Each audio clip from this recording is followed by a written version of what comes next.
Today, we're going to talk about 10 micro habits of women who crush anxiety and feel at peace. Because let me tell you, none of this is random. I was once a woman who struggled with so much anxiety. And after just going through my journey of overcoming anxiety and just getting to this place of calm confidence, and also just meeting so many other women along the way who are living in this state, something I've realized is that this isn't random. They're not waking up and randomly figuring stuff out. These women who have mastered the state of peace and being in calm confidence is that they do things differently than other women. And when you can start to master some of these micro habits and apply them in your own life, you will notice such a big difference and shift. So definitely watch until the end. And the best part about these habits is that these are small things that you can do on an everyday basis in your life. And really, this is what I emphasize to my patients all the time, is that great health and well-being and great mental wellness is actually so simple and so easy. It's really about learning how to do these easy things consistently over time, because that is what is going to give you the greatest results. You don't need some 10-step biohacking routine. You don't need some, 20-step this, 5-step that. You just need to do simple things throughout the day consistently over a series of weeks, and that will completely shift your health. And with that being said, let's get right into it. So, micro habit number 1 is that these women don't check their phone first thing in the morning. Instead, they check their mindset and they get their mindset straight. I remember for the longest time, one of the first things that I would do first thing in the morning was go on my phone. And what did that do? That would fill my mind with all the negativity that there was online, or just useless stuff that there is on social media. And what I was doing in the morning is that I was giving other people control of my mind. I was giving other people control of my mindset. And when I started to take back that control by not going on my phone first thing in the morning, by instead checking my mindset, checking in with who I was, checking in with what I was feeling, checking in with the intention that I wanted to set for my day, and really creating a routine for myself in the morning to build a strong and powerful mindset, it just completely shifted my day, because I then started my day feeling like I was in power, I was in control, instead of giving all of these other people control of my thoughts and feelings and emotions. So the best thing you can truly do is to take power of your thoughts and emotions in the morning as soon as you wake up. Before you have been disturbed by everything else outside of you, you should have this in check, and you should get this in check first thing. And when you can take that control and set the mindset that you want to embody for the rest of the day, it has a ripple effect on everything else in your life, because your morning sets the foundation for your day. So if you're starting your day feeling chaotic, if you're starting your day checking your phone and letting other people steal your energy, that is going to set you up to be in this reactive mode all day long. So take back that control. You should not be on your phone first thing in the morning. You should not be letting people on social media, the news outlets, whatever else it is you're looking at, take that foundation away from you. And you should be setting some time aside, even if it's just 5-10 minutes, to set the intention for the day, to visualize your day, to take some deep breaths and start your day off from that calm foundation. Micro habit number 2 is that the first thing they reach for is not coffee. We are all guilty of this. I have been there, done that. And I will be very honest with you, I'm not always perfect with this, but 90% of the time, the first thing I reach for isn't coffee. The first thing that these women reach for is nourishment. So what does that look like? That looks like drinking a glass of water, adding some electrolytes in there. I usually add some creatine powder in there as well. That looks like nourishment in the form of food that is high in protein, healthy fats, veggies, so that your brain gets nourishment right in the morning. So many women are starting their day off drinking coffee, and what coffee does is that it dysregulates your nervous system, because so many of us have nervous system states that are dysregulated, and adding coffee to the mix is only going to increase that dysregulation. So if you're waking up and you have morning anxiety, if you're waking up overthinking, if you're waking up with so much already going on in your head, girl, you need to take a step back. And you need to give your brain nourishment instead of a caffeine hit. And by no means am I saying that you can't have coffee in the morning. By all means do. I love my Earl Grey tea in the morning. But Have it after breakfast instead. Have it after a glass of water instead. Nourish your brain first and then give it a caffeine hit afterwards. And really, we shouldn't be waking up and relying on coffee in the morning. If you are relying on coffee in the morning, it means that your brain and body need support in some other way. Your energy should not come from caffeine. Your energy should come from a well-rested sleep. A well-rested sleep, your energy should come from a good night's sleep is what I'm trying to say. A well-rested sleep, sure, use that. Your energy should come from the foods that you eat. You know, I think it's a year or two ago now, I actually went 6 months without coffee. 6 months or 4 months. That's a pretty big difference. So we're gonna say 4 to 6 months.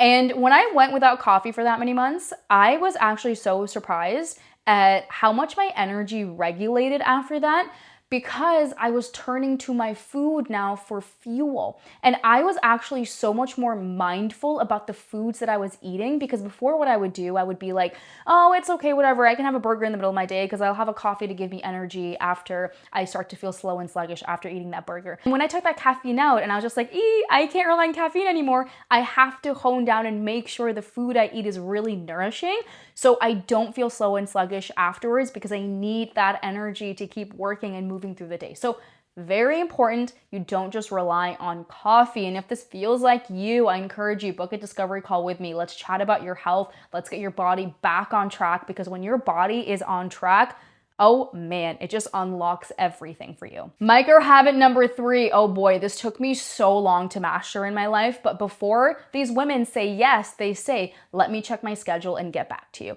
I'm a chronic people pleaser, and I have been for most of my life. And so the thought of saying no to people, or the thought of just not saying yes right away, would like make my insides flip inside out. It would make me so nauseated that I would want to throw up. Like, that's how much of a people pleaser I was. When I started to learn about how to be this ambitious woman who is aligned with calm and peace and who doesn't have anxiety running the show, that meant that I had to take my energy and power back from people. That meant that I couldn't just say yes to everyone and everything, because when I did that, one, I would just overfill my plate with so much stuff, and then two, oftentimes I would resent so many people, because I would be saying yes to all these things and people that I just didn't want to, and half of them I didn't even like. So when I started to replace that yes with let me check my schedule and let me get back to you, it gave me space and time to actually check my schedule, and most importantly, it gave me space and time to think about who I was saying yes to, what I was saying yes to, and really ask myself, does this align with the Basleen I'm trying to be? Does this align with my mission? And it's true that not everything we say yes to has to align with our greater mission in life. Sometimes we just say yes to things because a buddy really needs us or one of our girlfriends needs us. But most of the time, though, I found myself being like, no, this doesn't. And I'd rather be spending my time and energy on something else instead. If you struggle with saying no, that's okay. Don't say no. Say, let me check my schedule and get back to you. And you can work your way up to saying no. I'll be very honest. I don't even feel like I'm fully there yet. I feel still a little bit of like that people pleaser inside me just like screams out and says, don't say no. And I'm working on getting to a spot where I can just be like, nope, and be comfortable with it. But I also find too, sometimes I can be harsh for people, and I'm just such an empathetic soul that it's hard for me to just outrightly say no to people. So I always say, let me check my schedule, get back to you. And then what I'll say when I look at my schedule and be like, oh, this doesn't align, I'll always be like, I'm sorry, I don't have the capacity for this right now, or thanks so much for the invite, but I actually can't make it to that. And that's where I'll end it off with. You don't need to explain and give someone a novel as to why you can't make it to something, or as to why this opportunity doesn't align. You don't need to give people a novel. One sentence should suffice. Micro habit number 4 is that they do multiple check-ins with themselves throughout the day. And these check-ins are meant as moments for them to just take a step back, check in with their minds, check in with their thoughts, the emotions that are showing up, check in with their bodies, see if their bodies need support in some sort of way, see if their bodies need some sort of movement, or if they need a little bit of rest or a break or some sort of nourishment. The key here is that when we do these check-ins with ourselves throughout the day, day, you catch the anxiety and you're able to bring yourself back down. You're able to catch those negative thoughts and bring yourself back to that state of being positive, or just being in a better state than being stuck in negativity and self-doubt. Having these check-ins is so important. To be honest with you, this has just radically shifted my life, doing multiple check-ins with myself. A really great book that I would recommend for this is the book called Self-Help by Gabrielle Bernstein. She is a really big spiritual leader, and in this book, she talks about something called internal family systems therapy. And she actually walks you through a check-in that you can do with yourself multiple times during the day. And it has been one of the most phenomenal things that I've done for my mental health and well-being. I share it with my patients all the time, and I've seen the changes in their life. But essentially, the whole goal is that when you do these multiple check-ins throughout the day, you don't let your emotions build up. You address things as they come up, and this saves so much time and energy. And you're going to notice a big difference with this. It's going to notice a big difference with your sleep, your relationships, all these other areas where we let sometimes so many of these emotions build up and don't address them. You'll have less mental breakdowns because you'll be addressing your emotions. Because take it from me, okay? I would not address any of my emotions, and then all of a sudden I would have these random panic attacks or mentee bees, and I'd be like, what is happening? And that's because I never actually addressed any of the emotions I had coming up. So very important that you take a step back, address these emotions, do these check-ins with yourself, because the more check-ins that you do, the more opportunities you give yourself to release any of these like icky, not so good things that come up throughout the day and come back to that state of calm and peace that you want to be at. You don't magically stay at this state of calm and peace. This literally has to be everyday work, because we live in a world where we're constantly overstimulated, where there's so many distractions. And so it's so important that you do these check-ins with yourself and just brush off anything that doesn't align with that calm, peaceful version of yourself. The more chances you take to brush off, the easier it becomes to stay at this state. And the best part is that your body doesn't carry anything inside, because you're just releasing and letting go as the day goes on. Micro habit number 5 is that they take the time to fuel themselves properly. So this isn't even just about choosing the right foods to eat, but it's more so about making the time to eat the food. So many of us, we eat in such a rush, we skip our meals, we eat when we're distracted. And when you eat in any of these states, what ends up happening is that you end up being in the stress state. And when you're in the stress state, your body doesn't absorb any of the nutrients from your food properly. And so one of the best things that you can do is for lunchtime, like set out 10 to 15 minutes to properly eat your food. Properly let your body digest the food that you are eating. You're going to notice such a big decrease in bloating, your slowness, sluggishness after eating food, because 80% of your digestion happens in your mouth. So if you're not even like chewing things properly, your stomach, your intestines have to work that much harder. And digestion, it's a really strenuous process in your body. It takes a lot for your body to digest food. And what ends up happening is that when your body is digesting food, it takes away resources from all these other areas, aka your brain, and takes those resources and puts it all the way down to your digestive system so your body can actually break food down. So if you want to think better, clearer, faster, you have to make sure you're setting out time to actually fuel your body properly so that digestion doesn't have to be such a strenuous process on your body. Micro habit number 6 is that they make time for stillness. The amount of conversations that I have with women in my practice who tell me that they're just constantly on the go, it's one thing after the other. And a lot of the women in my practice are moms, and they're ambitious, and they also have work stuff or businesses they're running. And it's just so much for them to manage with everything that's going on. What I always have to remind them is that if you're constantly going to be on the go, you're keeping your nervous system and mindset in the stress state. And that sets up the perfect environment for you to always experience anxiety. And what I find too is that a lot of us are very uncomfortable when it comes to sitting still and being still. I totally get that. I've been there, done that. But the more that you try to avoid the stillness by doing, the more you keep yourself in the stress state.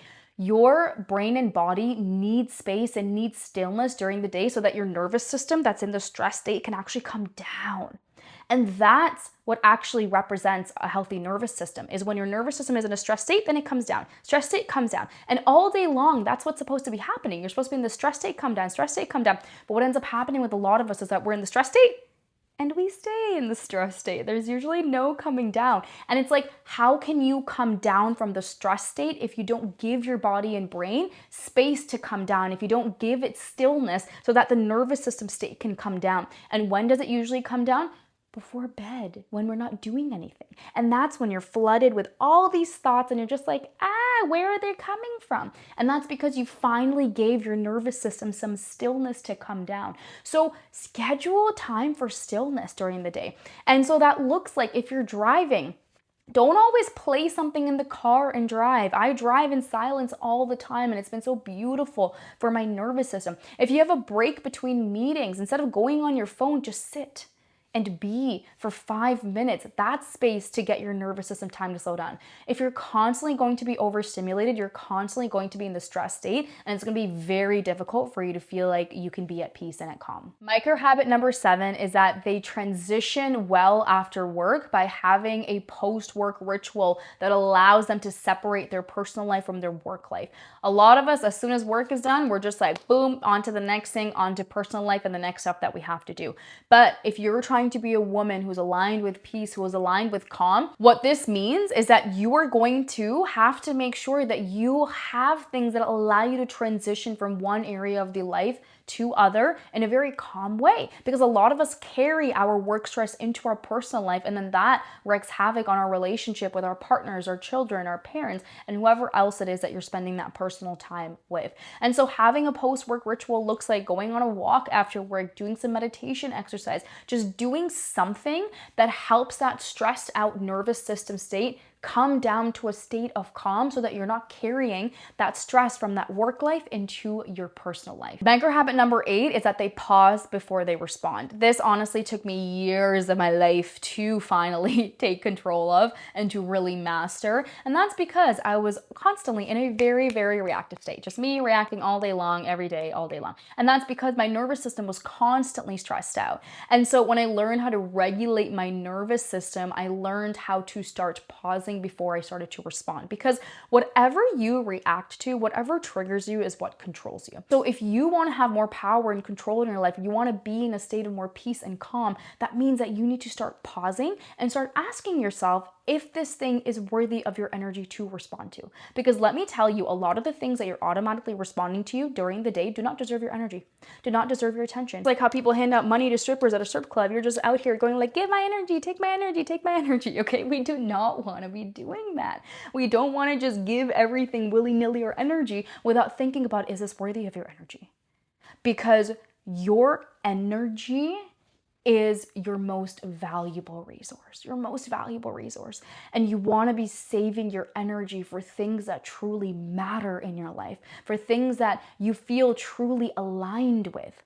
So you really need to start taking your energy seriously, because the more seriously that you take your energy, the better that your energy will be distributed to the things that actually matter instead of the things that aren't worth your energy at all. So I really want you to start taking your energy seriously and start seeing it like that. And the better that you get at regulating your nervous system and working on the other strategies and micro habits I talked about, the easier it will become for you to pause before you respond. Micro habit number 9, and I truly think maybe this should have been micro habit number 1, not that any of these are in order, but they essentially spend the last 5 minutes of their day planning out the next day. I cannot begin to tell you how much of my life I've lived randomly, how much of my life I've lived waking up and being like, what do I want to do today? Do I want to work out now, or do I want to work out later? Do I want to see this friend? Do I want to work on this project or that project? And waking up and deciding what I actually wanted to do. Now, the problem with that is when you wake up and decide what you want to do, you are making those decisions based on how you feel, not logically based on what is best for you.